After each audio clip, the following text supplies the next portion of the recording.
Hello, I'm Katrien Devolder. This is Thinking Out Loud, conversations with leading philosophers from around the world on topics that concern us all. This is a special edition on ethical questions raised by the corona pandemic. In this interview, I talk to philosopher César Palacios-González, who helped develop Mexico's recently published federal guidelines for deciding who gets to access scarce medical resources, like ventilators in the case of Covid-19. Developing these guidelines was not a simple task. Influential philosophers deny the need for such guidelines, and the presence of widespread corruption and racism in Mexico created extra hurdles. To start with, would be good if you could just describe the situation, the current situation in Mexico. Mexico actually had its firm confirmed case of coronavirus on the 28th of February. And then on the 21st of April, actually, they declared something that in Mexico is called phase 3 of the pandemic. It means that the community transmission of the COVID disease actually is going up very, very rapidly. So they have social distancing measures at the moment.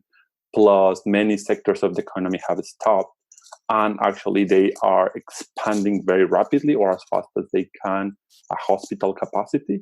Already 11 hospitals in Mexico City are completely full. There's no more capacity for beds. 10 more hospitals are almost full, and then all the other hospitals actually are getting to the same status as being completely full. So that means that actually we're not even close to the peak by far. And the situation is already dire in terms of the healthcare system. The death rate in Mexico probably will be very, very high.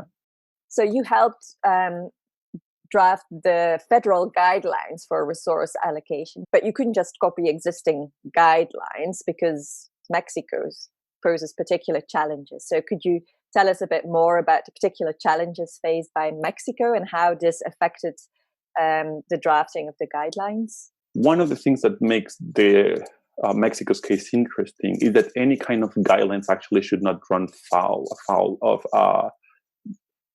Mexico's human rights law. So there could be no mention, or at least not explicit mention of age as a criteria for actually discerning between patients and allocation of resources. Doctors should not discriminate patients according to what they will think that is the social value of patients. Just in general, day-to-day life, it is the case that sometimes there are not enough ventilators just in a regular hospital in Mexico City.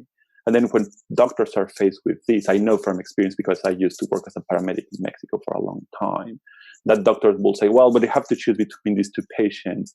And then it seems that actually both of them have the same probability of survival.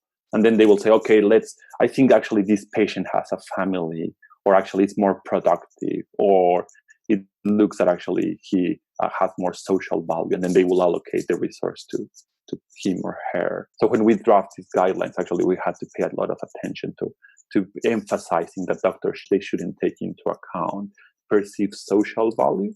So in addition to this perceived social value, we also have a very entrenched problem of racism in Mexico. And actually how it works there, at least in general, is that people would assign certain value to certain kind of a skin color. So they will say, oh yeah, of course, like white people they work harder, or actually they are better educated, and then of course all those things also enter into this consideration about resource allocation. When we thought about the guidelines, we actually stressed a lot that those types of things shouldn't be taken into account. Another thing is that, for example, in Mexico, corruption is widespread. We were very worried that people, affluent people, will actually try to pay their way into ICU for them or for their families. They will try to go to upper management if they know someone there, or they will resort to actually trying to offer money to someone that is looking after a patient. It would be kind of nonsensical just to write, don't take bribes. So actually what we did there is actually we tried to justify in very clear terms why certain way of allocating resources should be followed. But of course that within the Mexican context is understood as actually trying to avoid this type of people actually getting themselves into ICU.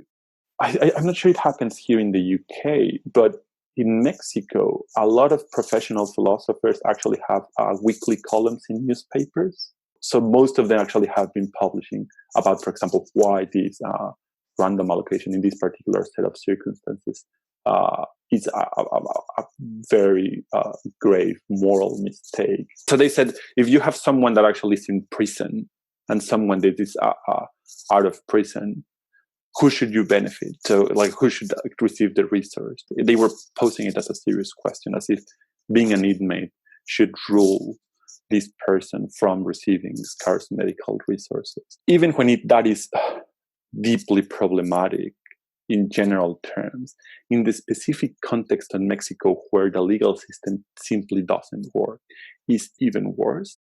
Very important philosophers, like one of the former heads of the most important research institute, actually wrote against having any kind of guidelines at all. And a lot of philosophers actually thought that philosophers and bioethicists shouldn't publish any kind of guidelines in terms of resource allocation. They were worried about philosophy like legitimizing certain kind of resource allocation scheme. And on the other hand, they thought like actually philosophy it shouldn't be involved with these particular matters. So actually it is just a medical situation, which is very, very, very, very odd. And in a stark contrast, whereas these philosophers actually were saying, no, philosophy and bioethics, medical ethics shouldn't be involved with drafting guidelines. We had the medical associations actually telling us, yes, a guideline would be super helpful. That was particularly challenging because at the same time as drafting the guidelines, we had to defend in the media and we had to actually present tons of reasons in the public sphere about why the guidelines were important. And do you sort of have confidence in the fact that most health workers and doctors, etc., will actually follow the guidelines? Within every hospital in Mexico, there's a bioethics group. Those particular groups are in charge of socializing the guidelines within their hospitals. And we know that every hospital has one of those. Mm-hmm. So we would hope that actually the guidelines will be followed. So, but as I said, it's very difficult in Mexico. And then it's sadly for many places, the guidelines will just don't matter because there are hospitals with no functioning ventilators. There are places where there are no hospitals in kilometers. And then that means, as I said, that we were worried about corruption, we were worried about discrimination, and then how that affects healthcare settings where there are these resources. But sadly, in many other places, there are no resources. So that means that thinking about the pandemic, as many other people have said, in low and middle income countries, that actually presents its particular challenges. If you liked this video, don't forget to subscribe to the Practical Ethics channel and the Thinking Out Loud Facebook page.